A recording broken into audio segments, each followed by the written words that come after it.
Aamcu, for argument's sake, is the majority union, why do we have to wait for processes? In other words, do people have to die? Why can't the NUM just say, well, now that Aamcu is the majority union, let's vacate the offices for peace's sake, if anything?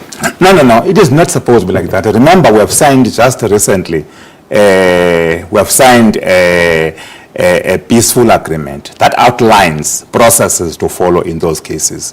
It defines as to what should happen in cases like that. And we have both signed, me and Mr. Matunja signed that document. It does not have to be Aamcu members demanding NUM to leave. It is the company that has to engage NUM to say, like any other agreement, there will be an exit procedure of saying, when you have lost membership, what must happen? Nobody has to die just because of recognition.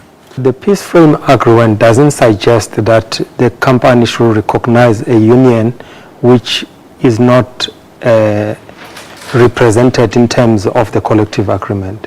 NUM, its agreement lapsed last year, so therefore they're not supposed to enjoy any right. Remember that 50+1 was set up by NUM at the workplace, so therefore they had to comply with the very same agreement.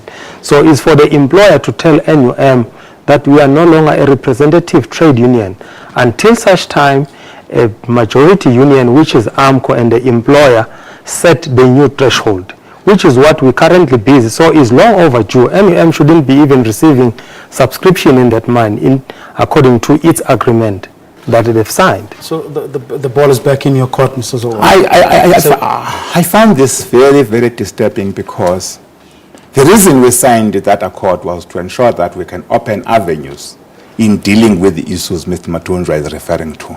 It is clear as to what must happen in the event there is such a dispute. Let me say that there are two forms of agreement a union enjoys. There will be rights as an organization that you have got members, but you don't reach the percentage to represent them in negotiations. You still will have offices. You still have interaction with the employer, in as far as making sure that those members who belong to you, you still represent. So I don't understand, and I would be happy if we can stick to the spirit of the agreement and follow it to the letter. If the employer has reneged on the agreement, as Matunja is alleging, it is not the duty of Aamcu members to demand that NUM should leave offices or blood to spill.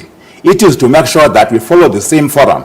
I would be happy Matunja can bind himself to say, we have to make sure that we meet under the auspices of the Minister of DMR and Minister of Labor, so that we can outline these things. But aren't you worried that people may be killed in your name? I'm not for a second suggesting that we don't know who killed Mawetu, and it's for the police to investigate that. But aren't you worried as a leader that people are or may be killed in your name, and perhaps the best thing to do under the circumstances is to say, let's forget about processes, let's do that which will guarantee, or at least will give us some peace? If the point you are driving, Mr. Mvoko, is for NUM to vacate offices, remember these offices are rights enshrined in the 1994 Labor Relations Act, an act we fought for. As we speak to you now, we don't have offices in Impala. The same method was used. Our offices were locked. We don't have offices in some of the Anglo-Platinum mines. The same process, which I believe is a bit unfair. I don't think we need to say whether NUM should not vacate offices. There's no body in this world, in this country, where right to put his views the manner he wants.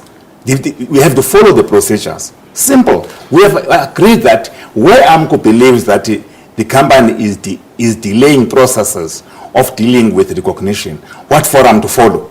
Mr. Matunja, can't you just be patient, follow the processes, and speak to your members and say to them, let's wait a little, the processes get clearly defined, instead of like allowing the situation that is a bit chaotic at the moment, and that may lead to even more losses of lives? No, we never allowed any situation. I don't know why should management and NUM play very dumb.